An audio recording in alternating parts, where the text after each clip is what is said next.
membantu. Oh enggak, tidak bisa. Kalau kau dalam kembali bukan sebagai seorang muslim, jangan kembali sama Tuhan. Titik. Dan dalam kalian juga begitu. Jadi harus ada batasan di antara kita. Maaf gimana ya? Mama. Mama. Tetap berdoa, tetap setiap malam. Oh iya. 3 kali Mama bisa uji sama ini. Tapi gak apa-apa. Ini bukti bahwa saya benar-benar ikut Tuhan Yesus. Iya, silakan. Hancurnya hati seorang Iya. ibu juga seperti hati mama saya. Iya.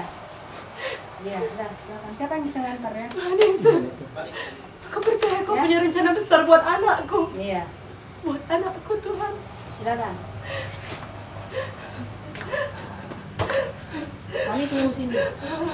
Ya, saya pulang naik apa nanti dapat apa.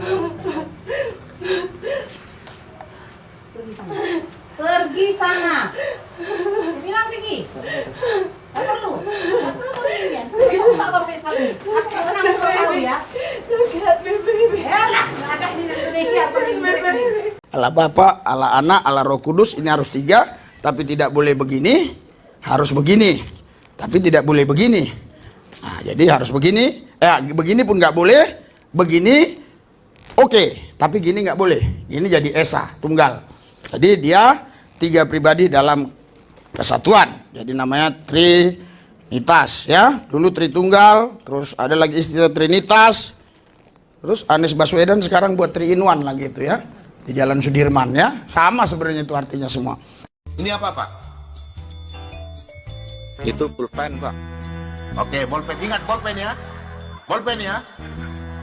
Iya, Pak. Bolpen ya, saya kasih contoh. Oke, bolpen. Kalau iki apa boy? Bolpen juga. Ya pulpen juga, Pak. Cuma beda warna aja. Bolpen. Hah? Beda bentuk. Bentuknya beda. Nah. Kalau ini apa, Pak? Ya sama, Pak. Bolpen ya. Bolpen ya. Nah. Contoh kita kasih nama bolpen. Contoh alah ya. Ya, kita kasih contoh ya. Bolpen sama ya. Nah, kira-kira dia pribadi sama nggak? Pribadinya sama nggak? Ya itu sama, Pak. Satu. Ah, Ya sama satu. tapi pribadinya beda toh? Beda toh? Beda nakat. Tapi fungsinya, Ya, fungsinya sekarang, fungsinya sama toh? Fungsinya, sama, Pak. Untuk fungsinya. nulis juga, Nah, Pak. untuk menulis. Nah, begitu pula juga. Ah, ini bolpen. Tapi dengar dulu nah, dengar. Ini firman. Contoh ini firman. Ini Roh Kudus. Ini Allah Bapa. Dia fungsinya bolpen. Allah punya firman, Roh Kudus. 3 pribadi beda, tapi Allah hakikatnya Allah. Ini Allah Bapa, ini Allah Anak, ini Allah Roh Kudus. Nah, ketiganya ini satu kesatuan. Tapi tidak boleh dipisah-pisahkan. Tapi tidak boleh juga jadi esa begini.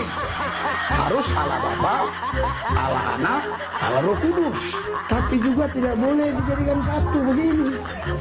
Nggak boleh, dia harus Allah Bapa, Allah Anak, Allah Roh Kudus. Nempel-nempel sudah. Belum makan sudah kenyang, belum kenyang sudah makan. Apa maksudmu bolak-balik makan ini? Saya ini peduli, saya bukan menghina, nggak ada maksud dan tujuan saya untuk menjatuhkan Islam supaya masuk Kristen. Nggak usah, saudara-saudara, nggak usah masuk Kristen. Di Kristen aja banyak penipu, di Kristen saja banyak sekali yang menyakitkan hati saya. Bayangkan alat-alat di gereja saya ini yang baru saya beli, diambil anak rohani saya, si Yopi, Nobin, kerjasama, dibawa ke Yayasan Bethesda katanya. 2 hari diangkut alat-alat itu.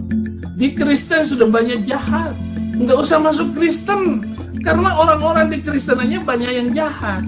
Mau jadi pelayan Tuhan, dengan menipu gurunya ditipu. Itu di Kristen. Coba diperbaiki di Yayasan Bethesda itu. Bu Desra, kamu sebagai ketua umumnya, yayasan itu. Kalau nggak bisa perbaiki, nggak usah melayani. Nggak usah sombong, nggak usah bawa-bawa nama Saifuddin Ibrahim. Biar tahu semuanya. Saya nggak suka pelayan busuk di dalam gereja. Ingat baik-baik ya Yopi ya, kamu nggak ada bertanggung jawabnya. Dasar otak narkoba. Dasar otak narkoba. Assalamualaikum warahmatullahi wabarakatuh. Berjumpa lagi dengan Jadid HMK ya, channel yang mengedukasi dan menghibur. Kita ketahui bersama segala cara dilakukan oleh para polikarpus untuk mempengaruhi saudara-saudara kita agar mau murtad. Segala cara sudah mereka lakukan. Dari membuat berita bohong, berita hoaks, memelintir ayat Quran, bahkan membuat cerita-cerita palsu tentang Islam, hadis-hadis palsu. Terus kalau di zaman dulu, dan masih dilakukan sampai sekarang, dengan cara apa? Mengiming-imingi harta benda, melakukan rudalisasi, hamilisasi, dan sebagainya ya teman-teman. Dan kita lihat bahwa memang harus kita akui, ada beberapa saudara-saudara kita yang murtad. Artinya kita kecolongan.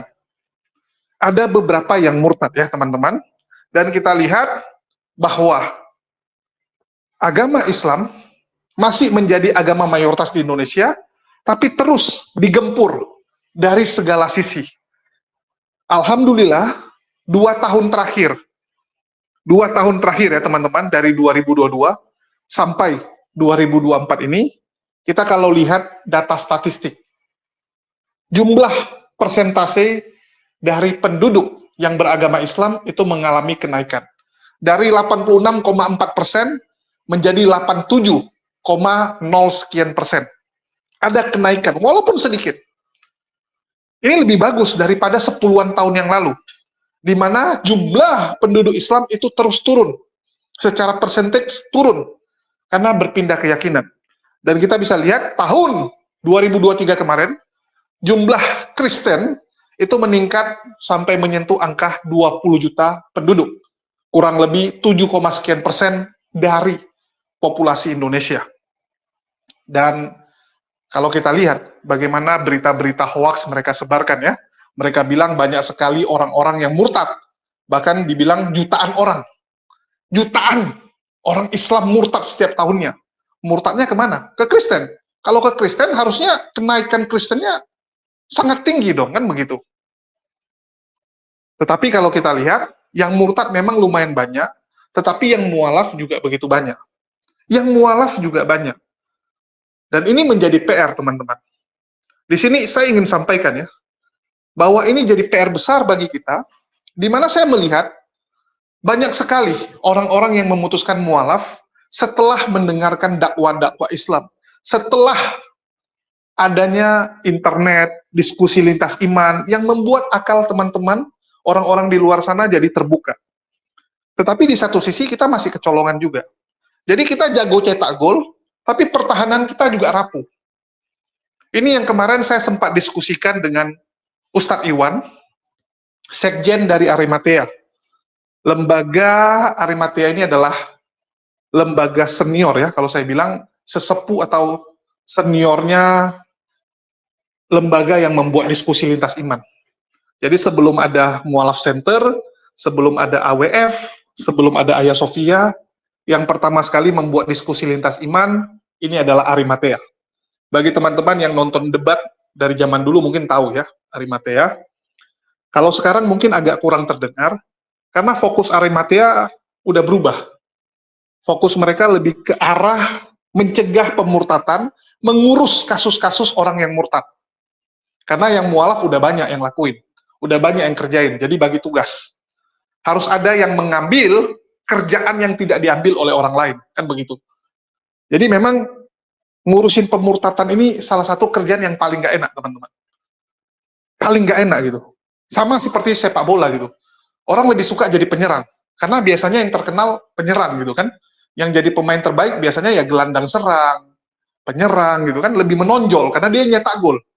Jadi menonjol. Sedangkan yang belakang ini kadang-kadang memang terlupakan. Padahal itu sangat penting. Peran dari back itu sangat penting, teman-teman.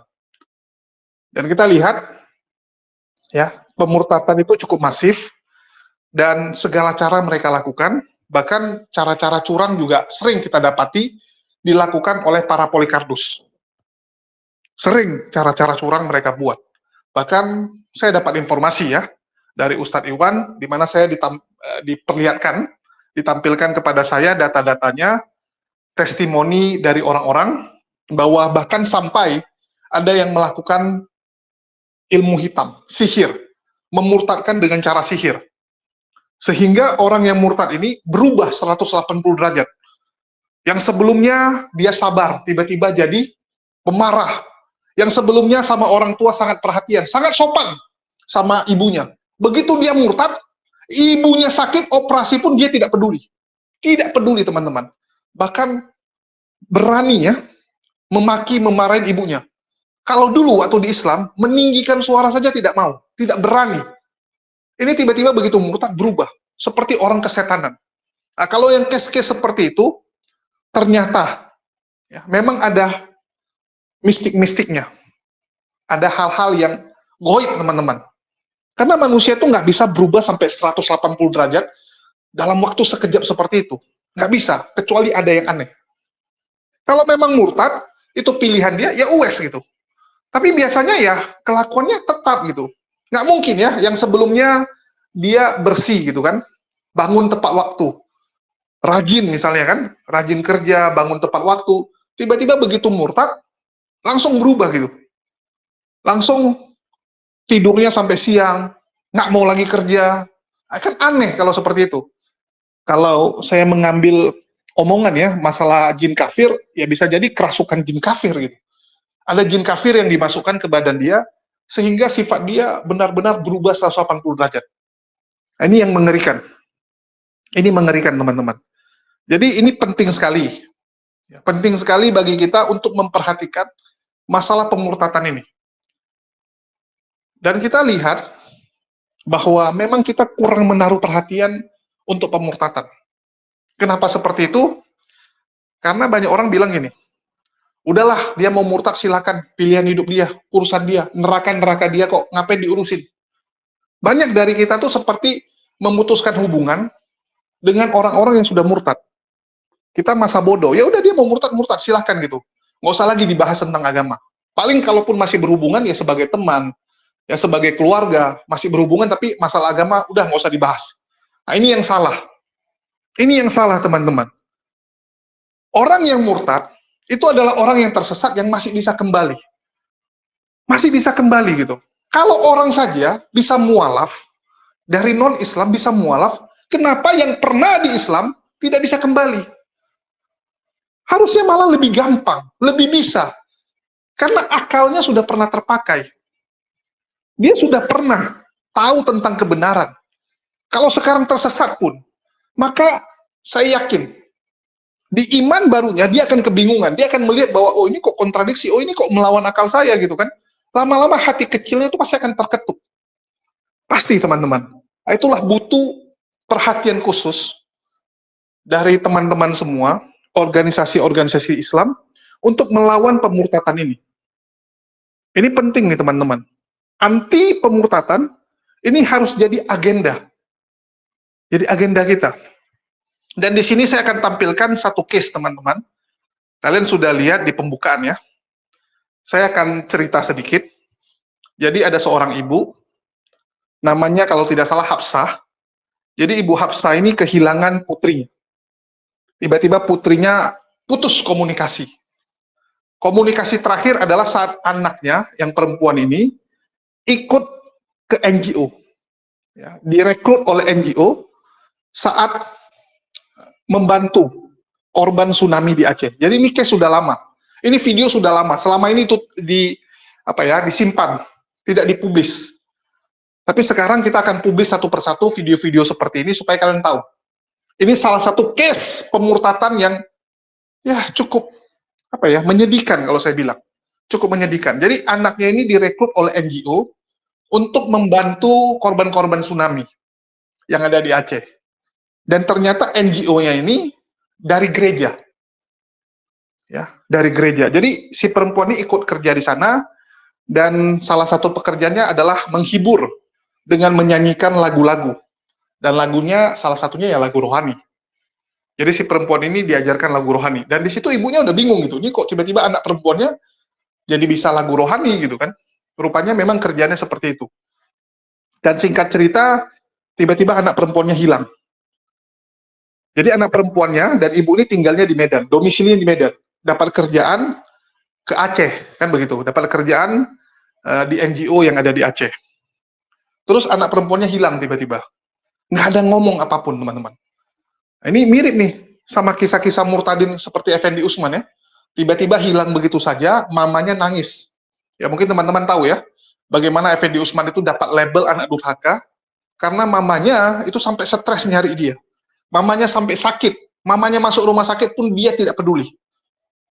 Nah, sama kasusnya. Jadi perempuan ini namanya Uci. Nah, si Uci tiba-tiba hilang. Suaminya nggak tahu kemana, masa suaminya nggak tahu si Uci ini kemana. Ya. Si suami pun mencari si Uci, mamanya, si Hafsah pun mencari gitu. Uci hilang membawa anaknya yang masih kecil, masih bayi, umur 1 tahun. Ya, masih 1 tahun. Hilang. Mamanya stres. Hubungi polisi. Hubungi MUI. MUI limpahkan ke Arimatea. Saat itu Arimatea baru berdiri. Jadi dilimpahkan ke Arimatea, di Arimatea dicarilah. Dengan, ya ada ilmunya lah, ada ilmunya. Rupanya udah di Malang teman-teman. Di Batu. Ya, di Batu. Jadi anak perempuannya ternyata sudah jadi Kristen. Ya, ini mengejutkan. Lagi pelatihan.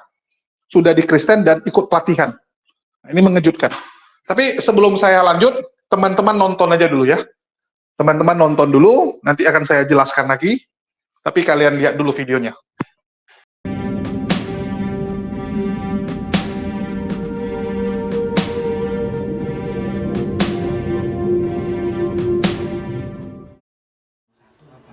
Satu seminari. Seminari dulu satu.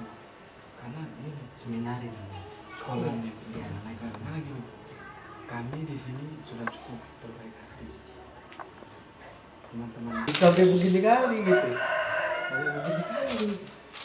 Kalau udah jauh gitu, itulah menurut apa mereka tuh Mas ya. Padahal hanya dalam waktu. Tapi ini ya, bukan hanya sampai sini, percaya. Kalian harus awasi itu terus. Iya, terus Iya, berbahaya. iya. Karena kayak Arimatea kan sama. Kita pura-pura baik. Iya. Jadi kita memang Ibu bantu nanti di sama sana. dengan Arimatea. Kita adakan dialog. Nah, sudah ada apa? Pendeta Roland kita undang kemarin di Stekat. Sudah dengan etik sudah mati kutu. Stekat itu. Pak Stefrinya juga. Bagus ini bukti untuk mereka. Biar tahu ini loh. Pendetamu, rektormu. Kalau tadi malam dia datang mantap kali. Ada Kapolsek macam udah. Kemarin begini Bu, sudah kita rancang, jangan sekarang, nanti sore. Karena kalau nanti sore itu ada sensonya, sudah lengkap semuanya, sudah kita rancang.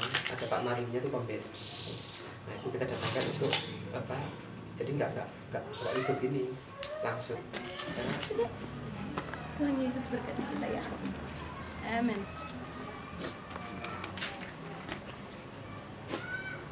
It's okay. Mati juga kembali.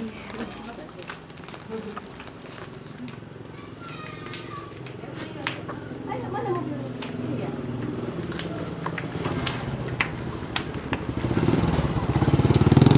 Iya, Bapak. Saya hubungin Bapak ya. Bapak ya. Misalnya ada itu Bapak ya. Ya, tapi ini kan masalah keluarga. Uruslah. Ini Pak, tak maaf ya, sebenarnya enggak. Jadi saya sudah secara keluarga. Makanya saya bilang sama dia, saya nggak kamu saya nggak mau apa-apa. Iya. Selesaikan. Sebenarnya misalnya gini, saya udah bilang udah dikasih hati pada bapak.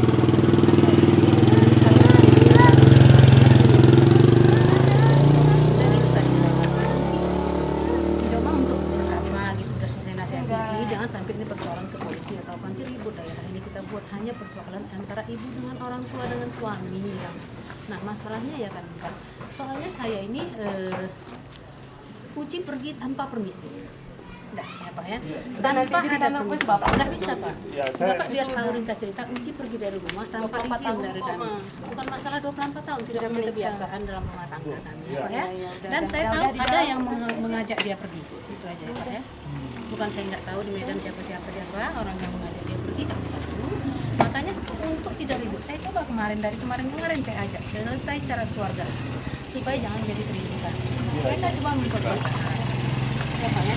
Sekali lagi Pak, tidak ada bicara masalah dalam agama itu sama di ya Pak ya, itu sama. Makanya dari tadi malam kan saya nggak ngomong apa-apa. Kemudian uji segera kembali ke Lah, iya Pak. Apapun alasannya Pak Ustadz, saya tidak lepas uji lagi. Dia harus pulang ke kami. Udah? Mah, Nggak mau tahu? Uci kan memang nggak tinggal sama mama, nggak Tidak pernah tinggal peduli. sama mama lagi. Nggak mau tahu. Uci berhak lapor juga ke Medan. Silakan. Uci mau tinggal sendiri. Iya, silakan. Ya udah kita sama-sama bentuk. Sama Nggak bisa saya. gitu dong ya Pak. Saya hargai mama harus hargai Enggak, hati udah saya cukup. dong. Kemarin mama udah cukup uji tipu ya. Mama udah Uci cukup, tipu mama kapan? Coba kita di depan bapak-bapak ini kita buka yang sebenarnya. Tipu yang mana? Uci mau bercerai sama Ari, pulang ke rumah mama. Uci mau nyewa rumah sendiri. Jadi apa Uci nyewa rumah sendiri? Dari mana Uci uang? Mama tanya kan? Dari mana Uci mau nyewa rumah? Dengan uang dari Oke, mana? Mama, oke. Pulanglah ke rumah Ci 2 minggu dulu di rumah mama. Nah, Uci boleh siap itu menentukan sikap kata mama. Dan Uci siap-siap bekerja dengan si Paul. Ketahuan Uci membaca Injil, lalu kalian siap-siap untuk menyusun rencana. Tanggal 7 Uci ketahuan baca Injil, tanggal 8 Uci segera melarikan diri. Bukan melarikan diri. Atas ide si Paul, jelas. Enggak. Oh, si Hana ada ya, Ci? Saksi-saksi berikut Dia ada terserah ya, Ci? dia terserah. Orang yang dari Satpol PP, siapa-siapa yang mengurus ke kantor lurah untuk surat-surat Uci, itu bisa nanti diperiksa Itu polisi. saya minta tolong ya udah. Untuk sekarang ini adalah usaha. Jadi kalau kembali ke masalah awal, Nah. Mama bilang mama baik-baik, mana begitu ceritanya sebenarnya Gimana? gini, setelah diketemukan Alkitab, Mama bilang begini, ayo kita makan di luar. Ternyata Mama di situ bilang koropin aja duitnya dulu. Oh, begini bukan begitu. gitu. Oh, loh, Ditanya Mama tadi sama cakap Uci kita, nggak larang. cinta sama dia. Mama nggak larang Uci ngomong. Oh, Uci nggak larang ngomong. silakan. Uci kan Oke, ngomong sebenarnya Mama. ya kan Pak ya. Kalau Jadi kau minum memang aja. jago, torok duitnya. Jangan buktikan. Mama ini kau kuasai dari rokok ibu. kelapa. Iya, Jadi Mama yang ngomong sudah terserah Uci. bukan Mama lagi. Jadi apapun nggak bisa. Nah, oke, kita bawa secara dunia, akhirat. Ya udah. Secara hukum, secara apa kita bawa. Saya kan Pak Paul bilang begini sama saya. Seribu rumah di Aceh. Oh, itu Kita tipu. bangun.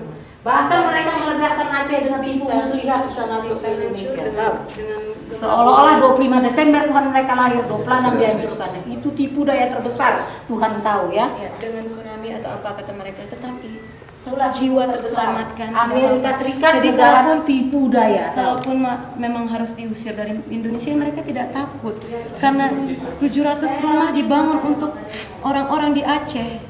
Tidak ada artinya di mata Tuhan bisa hancur, harta kekayaan bisa lenyap, hilang dalam 1 detik. Kita saat ini bisa binasa, tapi 1 jiwa di atas sana Akan masuk penjajahan di Indonesia. Tahu? 1 jiwa berharga Oleh di atas Amerika sana. akan masuk Itu perkataan. penjajahan di Thanks Indonesia. ya, thanks ya. Tuhan lihat. Coba. Apa yang salah? Kita buktikan sama-sama. Silakan antar dia balik ke sana. Mama kasih dia balik. Silakan. Tapi si Iji jangan berani ya. Kalau Ari kecuali masuk Kristen silakan. Mama izinkan. Dah cukup. Nggak payah-payah sama Mama. Aisyah, where are you baby? Mari aku minta Kak Maisa. Bisa dia bahasa Indonesia. Iya. Tukang sihir dia tuh, tahu? Iya. Iya, oke. Tolong antar aja Iya. dia pulang anaknya jangan. Oke, ya bye bye. Barang-barang adek nggak mau diambil? Nggak usah. Nanti dibeli yang baru bisa. Boleh tuh adek.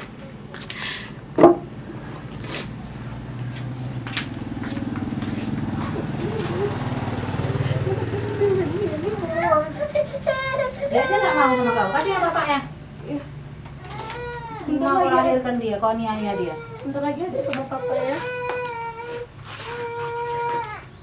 Aku sampai kau udah mau mati masih aku berjuang kayak gini demi keselamatan hidup kau. Kau sama anak kau. Ini yang kau buat sama anak kau. Mama apa kau? Dari baik-baik aku nasihatin kau. Tahu kau? Silakan mau ngadu kau sama Tuhan kau. Sana kau. Kasih dia sama bapaknya. Sekarang juga serahkan dia sama bapaknya. Gak berhak kau ngurus dia. Silakan kau pergi. Lapor kau ke polisi atas apapun silakan. Kasih dia sama bapaknya aku bilang. Aku nggak bisa kau ajak kau pulang baik-baik, kau nggak mau. Sekarang aku cara kasar aku. Kau tahu, aku bilang, ingat Ci, mama kau ini siapa Ci? Aku nggak bisa Ci disakitin. Sekali aku disakitin, aku balas dendam. Udah aku bilang, aku bukan ajaran tampar pipi kiri kasih pipi kanan. Itu orang goblok yang punya prinsip itu sama aku. Ditampar pipiku nggak salah, lawan orangnya. Kita tengok Paul nanti, kau tengok siapa si Paul ya. Kau mati di penjara dia aku buat. Ambil Ri. Nggak ada. Kau pikirkan Suci, kau kan udah cerai sama dia. Boleh sebentar. Gak usah main sandiwara, capek udah kayak gitulah. Ya, boleh Hidup ini sebentar. kenyataan. Sayang, silakan. Ya, nggak apa-apa. Ini sama papa saya. Iya, papa. Cinta mama sayang ya. Allah Akbar. Allah Akbar. Allah Akbar. Cuman nggak mau. Hari ambil iji. Kau mau dua-duanya. Sedangkan kemarin udah sia-sia kau buat. Apa tanggung jawab kau selama ini? Apa enggak penyebabnya kalian ini? Kau biarkan dia terjerat kayak gini.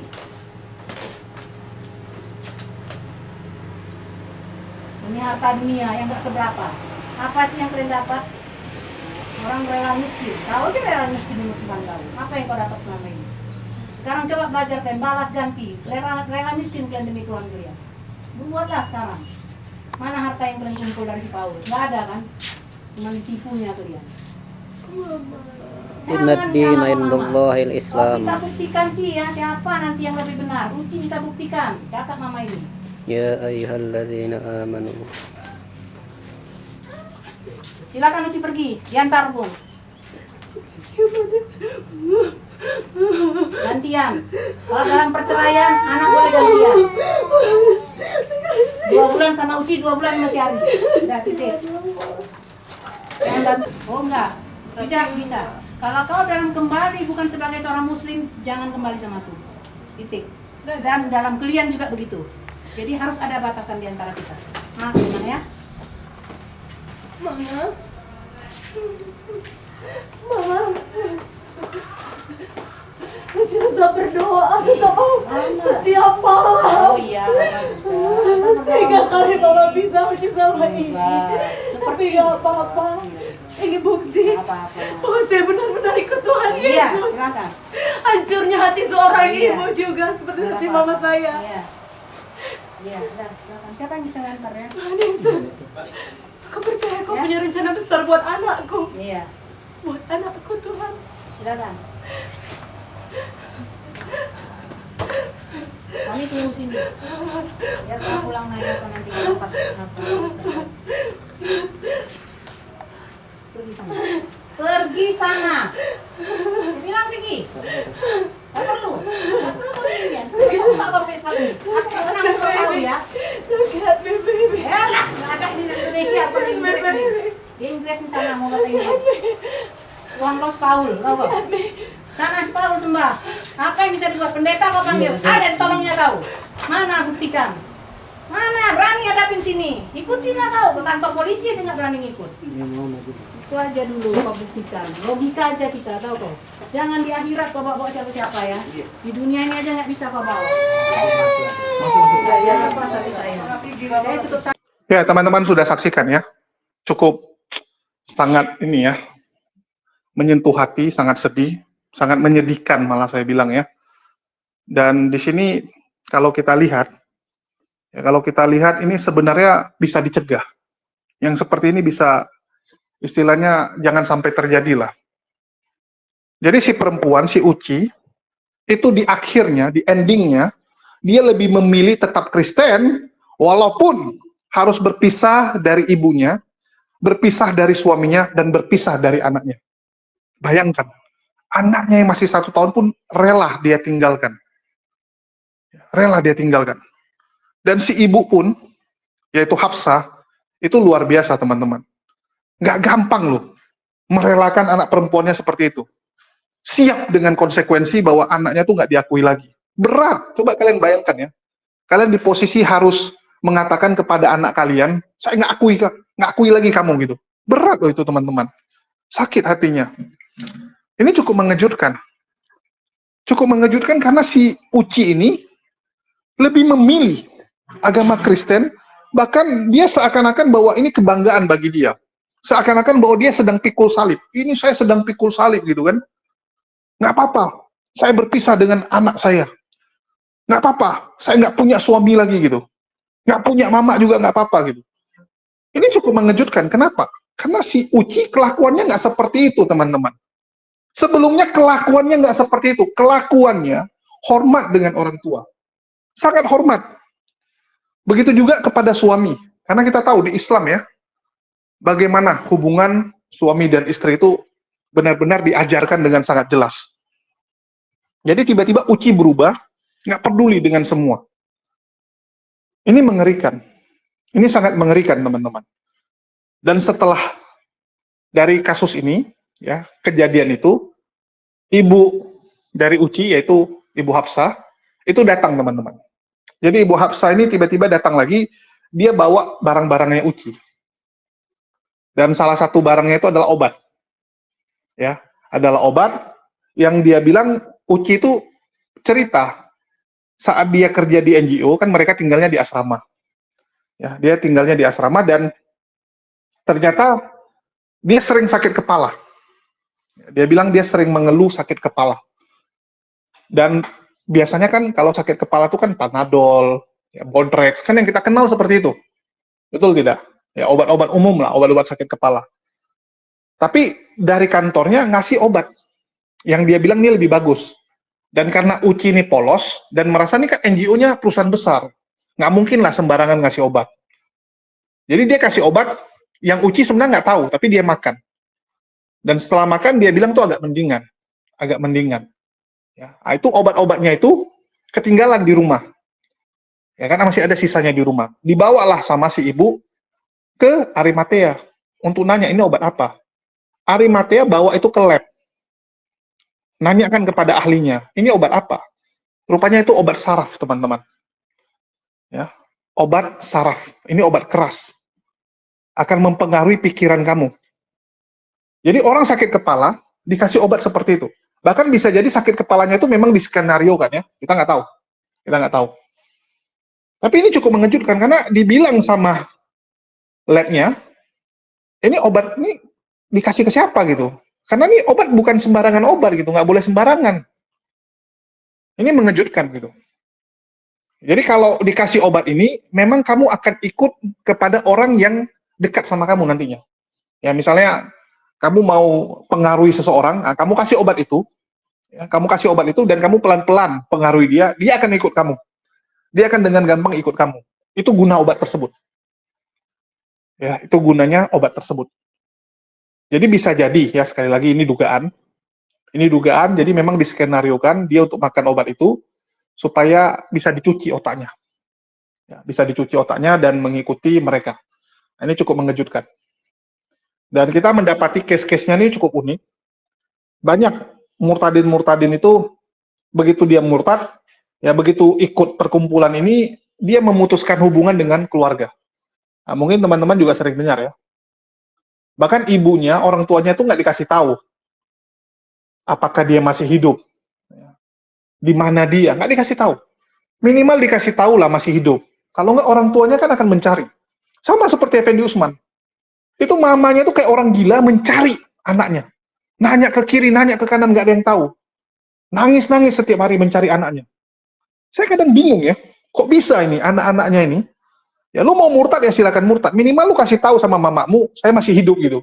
Kasih tahu saja gitu. Saya lagi menyendiri kayak, atau saya lagi nggak mau diganggu, masih mending gitu kan. Minimal ada kabar sehingga orang tahu ya kamu tuh masih hidup gitu. Kalau hilang begitu saja kan orang tua tuh pasti panik lah. Siapa yang nggak panik anaknya hilang begitu saja? Dan saya bingung. Kenapa organisasi-organisasi yang ngurus murtadin ini, ya, organisasi dari sebelah ini nggak ada perasaannya gitu. Nggak ada pikirannya kalau memang kamu bawa anak orang, ya, dan mereka memilih murtad, ya minimal kasih tahu kayak ke keluarganya. Anak ibu sama kami aman gitu. Sama seperti yang mualaf ya. Juga sama kan, memang ada beberapa yang memilih mualaf, dia nggak mau pulang. Karena dia tahu kalau pulang nanti bahaya. Kalau pulang itu pasti disekat lah, dipengaruhi dan sebagainya. Dia lebih memilih tinggal misalnya di pesantren atau yayasan mualaf center. Tapi minimal harus kasih tahu sama keluarganya. Bahkan semua mualaf center menerapkan itu. Wajib hubungi orang tua, hubungi keluarga, kasih tahu. Ya, kalian aman. Saya sudah mualaf. Ibu kalau mau marah ya silakan. Tapi saya aman, ya. Saya sehat dan akan update beberapa waktu, misalnya setiap 2 hari sekali atau setiap hari akan kabari gitu kan. Akan say hello lah, minimal kasih tahu bahwa dia masih ada orangnya. Tapi yang sebelah ini ngeri teman-teman. Langsung cut, putus hubungan.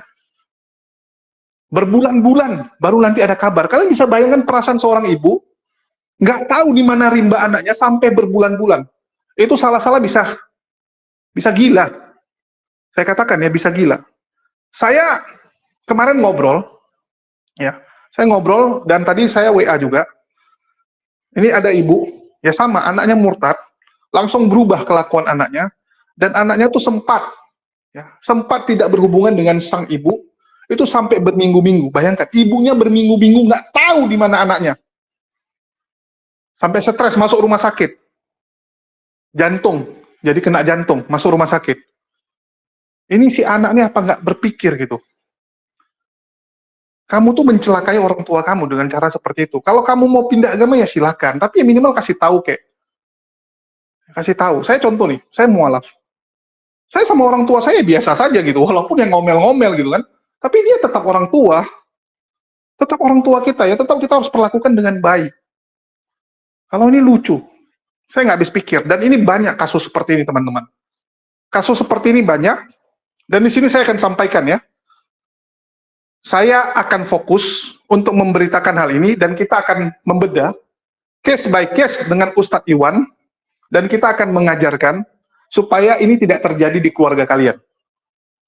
Supaya jangan sampai anggota keluarga kalian, sahabat kalian, tiba-tiba murtad, tiba-tiba menjadi orang yang berbeda. Nah, ini yang kita nggak mau terjadi. Itulah kenapa kita akan membagikan ilmu ini. Ilmu misiologi, ini akan kita bagikan. Selama ini mungkin teman-teman taunya kan kristologi, perbandingan agama. Nah, ini beda. Karena ini nggak sesimpel yang kita lihat, teman-teman. Bukan hanya, oh, kamu ikut ke agama saya, nanti saya jamin hidup, udah dia pindah. Nggak sesimpel itu. Ada juga yang menggunakan cara-cara yang curang sekali, teman-teman. Bahkan ada yang sampai ustadz, ya, ada ustadz itu murtad. Bayangkan, ustadz murtad, dan setelah diruqyah, dia kembali ke Islam. Dan dia bercerita bahwa dia seperti orang linglung. Dia seperti orang linglung. Artinya memang goib itu ada. Ya, yang, supranatural itu ada. Dan cara membedakannya paling gampang ya lihat kelakuannya. Kalau begitu dia pindah agama, kelakuannya berubah menjadi sangat buruk. 180 derajat berubah, bisa jadi. Bisa jadi itu ada pengaruh mistik.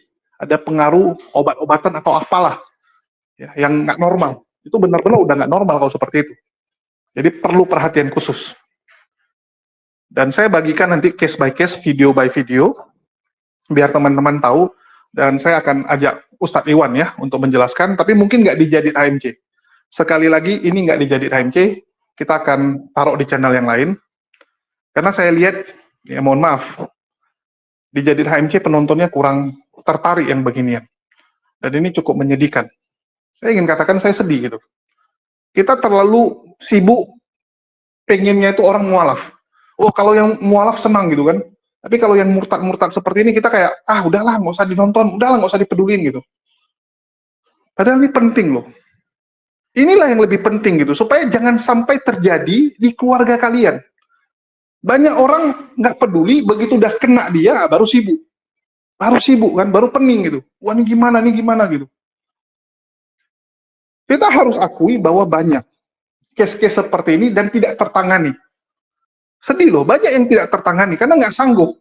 Yang pertama, yang ngurusi siapa? Yang ngurusi siapa? Masih sedikit. Itulah kita akan bagikan ilmu tersebut. Ya minimal mana tahu dari penonton-penontonnya ada yang tersentuh, ada yang pingin membentuk lembaga atau yayasan yang ngurusin beginian, atau minimal dia mau deh ya, ngurusin kasus-kasus murtadin seperti ini di kota dia, di wilayah dia, kecamatan dia, atau kelurahan dia deh minimal gitu. Yang bisa kita lakukan adalah sharing ilmu tersebut, membagi ilmu tersebut, sehingga akan ada agen-agen perubahan di lapangan, akan ada orang-orang mujahidin yang mau membantu orang-orang yang murtad ini. Karena banyak yang murtad itu sebenarnya juga ya karena terpaksa gitu kan. Dia lagi terpojok. Contoh Raji lah, kita ambil kasus Raji ya. Mantan murtadin. Si Raji itu murtad karena apa? Karena butuh duit saat itu. Lagi sakit, butuh duit. Di Islam nggak bisa dapat. Di Islam nggak bisa dapat, di sebelah ditawari. Dia ambil. Tapi begitu dia ambil, ya itu kan karena terdesak. Saat itu dia kepepet, butuh uang untuk berobat. Begitu selesai berobat, udah sembuh, mulailah nyesal. Ya, mulai menyesal gitu. Karena iman dia yang baru tuh nggak masuk di akal dia. Hatinya tuh melawan. Cuman di satu sisi mau balik ke Islam, malu. Ya, malu, gengsi, nggak enakan sama yang udah ngasih duit. Belum lagi reaksi dari teman-teman muslim, ada yang udah marah-marah lah, maki-maki gitu kan. Jadi mau balik juga nggak bisa gitu. Tapi alhamdulillah masih banyak yang peduli sehingga akhirnya dia berani untuk balik. Nah, inilah saya bilang kalau ada yang murtad, jangan kita tutup pintu dia untuk kembali. Saifuddin, walaupun dia seorang penghujat, ya, jangan kita buat seakan-akan nggak ada tempat dia di Islam. Kita bukan siapa-siapa di Islam, teman-teman. Bukan kita yang berhak menentukan siapa yang boleh masuk Islam, mana yang tidak boleh. Bukan kita. Jangan kita seakan-akan kita yang tentuin, lu nggak boleh masuk Islam. Lu siapa memangnya, teman-teman? Siapa gitu? Nggak ada hak kita untuk menentukan itu. Itu haknya Allah. Siapa yang mendapatkan hidayah kembali? Siapa yang akan bertobat benar-benar? Jadi jangan sampai kita yang jadi tukang tutup pintu. Ya. Itu yang mau saya sampaikan. Dan kita harus akui bahwa banyak orang-orang yang murtad dengan segala alasan. Dengan segala alasan orang-orang murtad. Kita nggak bisa ini ya bahas satu persatu, tapi minimal kita mau peduli untuk ngurusin hal itu supaya mereka kembali. Kalian bisa bayangkan, mualaf begitu banyak di luar, dan kalau yang murtad ini bisa kita tarik kembali, bisa kita ajak kembali ke Islam. Itu gila teman-teman. Itu Polikarpus itu nangis bentar lagi. Ya, kalau itu terjadi itu Polikarpus tuh siap-siap gulung tikar tuh. Itu donaturnya pun pasti akan jengkel sekali, akan ngamuk, nggak akan lagi kasih mereka, wah gagal nih rupanya. Misinya gagal total. Ini yang jadi PR bagi kita, bagaimana kita kembali merangkul saudara-saudara kita yang murtad. Jangan kita langsung ya memutus hubungan dengan yang murtad. Ini yang harus dipelajari ya, bagaimana kita memulai untuk merangkul mereka. Nanti akan dibagi ilmunya oleh Ustadz Iwan.